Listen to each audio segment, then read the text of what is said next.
Bonjour et bienvenue dans le Club Éco d'Objectif Aquitaine, nouvelle émission spéciale sur les rencontres emploi handicap, c'est la 8e édition et nous sommes aujourd'hui au H14. Alors c'est un événement qui est organisé par la Maison de l'Emploi de Bordeaux. Il se trouve que j'ai son président avec moi. Bonjour Johan David. Bonjour. Alors je l'ai dit, vous êtes le président de la Maison de l'Emploi, l'organisateur de cet événement. C'est la 8e édition aujourd'hui. Qu'est-ce qui a changé depuis le début? L'événement a pris de l'ampleur, on a 1500 personnes aujourd'hui qui sont à la recherche d'un emploi. Les lignes ont bougé depuis la première édition? Oui, complètement. Quand la mairie de Bordeaux crée la Maison de l'Emploi pour porter des opérations d'emploi, la première chose, c'est qu'on a un taux d'employabilité, c'est-à-dire le nombre de personnes dans les entreprises qui est très faible, et donc il y a une loi qui pose les 6%.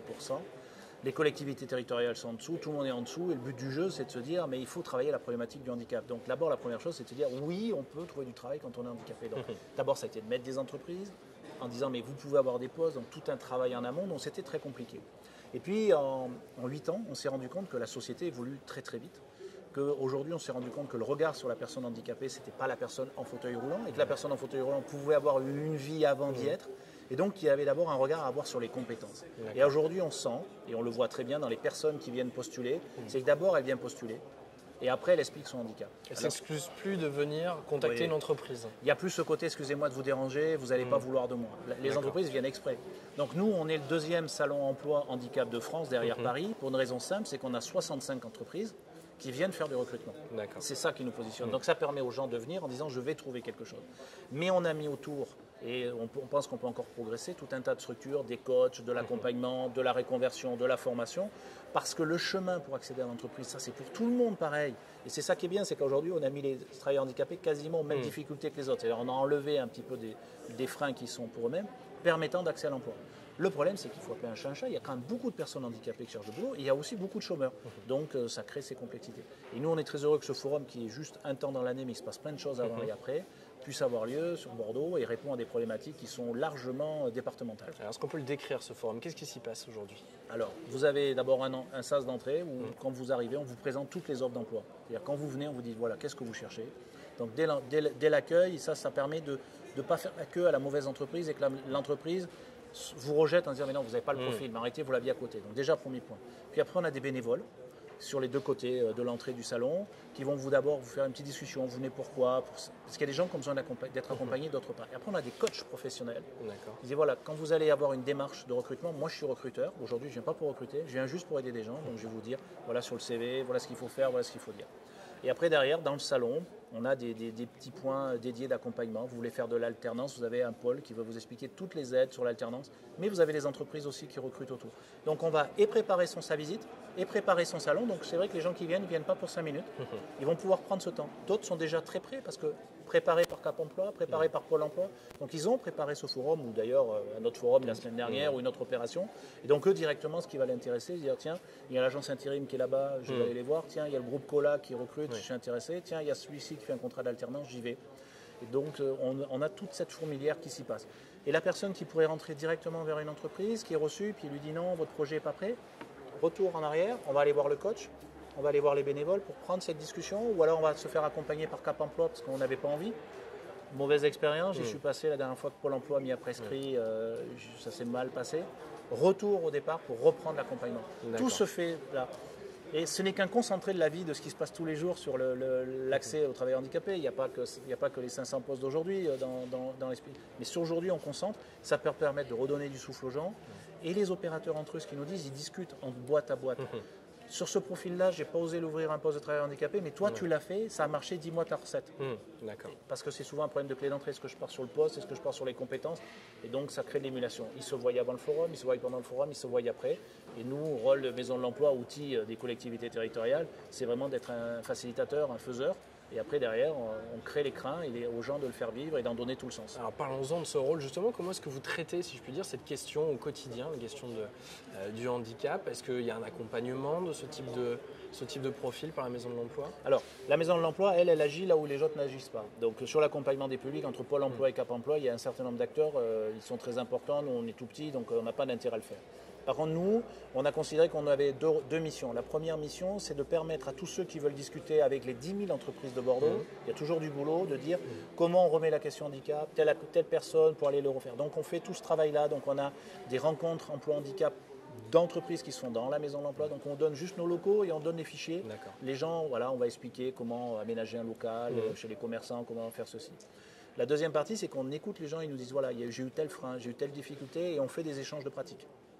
Ben oui, mais on a quelqu'un qui a aujourd'hui, c'était moins le cas il y a 8 ans, qui a réussi, ça a marché, il va t'expliquer ce qu'il fait. Parce qu'en plus, il considère que aujourd'hui, beaucoup de chefs d'entreprise ont envie d'apporter quelque chose de positif à la société, ils sont moins dans une logique purement individuelle. Donc il vient témoigner, il vient prendre du temps en disant ça marche, si mon expérience peut vous servir, n'hésitez pas. Tout ce réseau-là, nous on le fait, c'est le parti caché du métier, mais c'est très essentiel. Et ça nous permet après de faire venir les entreprises ici pour qu'elles recrutent, ou qu'une entreprise ait envoyé les éléments. Et après, on fait bien sûr le point sur quelle structure peut avoir des difficultés sur son taux. Et dans ces cas-là, par exemple, on communique beaucoup avec les cabinets d'experts comptables pour dire attention, voilà, toutes les aides qui sont faites par d'autres, pas par la maison de l'emploi, mais nous on vous les donne. C'est dommage de payer 20 000 € de pénalité alors que vous pouvez recruter un profil qui d'ailleurs vous serait bien utile en termes de ressources. Et on a fait ça personnellement, j'ai même eu à le porter la semaine dernière auprès d'un cabinet comptable qui est en train de se dire je vais arrêter de payer la pénalité, un comptable handicapé ça existe et je vais sans doute le trouver. Alors justement, il est en train de le chercher aujourd'hui, je ne sais pas s'il l'a trouvé. Ouais, espérons-le pour eux. Est-ce qu'il y a eu un basculement aussi du côté des chefs d'entreprise peut-être qui en ont eu assez de payer, effectivement, puisqu'il y a quand même un arsenal répressif, si je puis dire, qui existe. On voit que le taux d'insertion, il est entre 3 et 4% à peu près des personnes en situation de handicap dans le monde professionnel. Est-ce que la vision des chefs d'entreprise a un petit peu évolué? Est-ce que certains se disent maintenant vraiment, il y a des compétences, il y a de l'envie, ce sont de bons collaborateurs à recruter.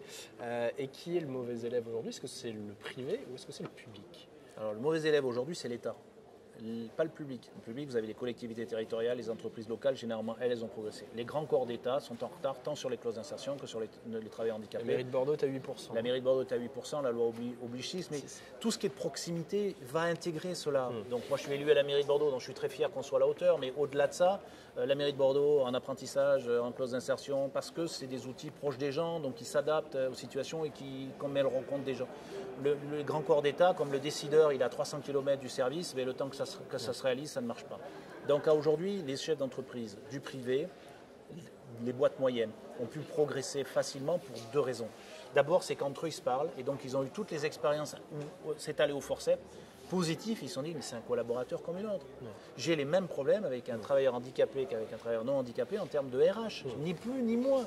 Après, derrière, il faut mettre les bonnes personnes au bon endroit. Et l'avantage, quand on parle de l'insertion, quand on parle de personnes handicapées, c'est que les gens ont tellement préparé leur parcours, c'est que quand ils postulent pour un poste, on est sûr qu'ils en ont les compétences.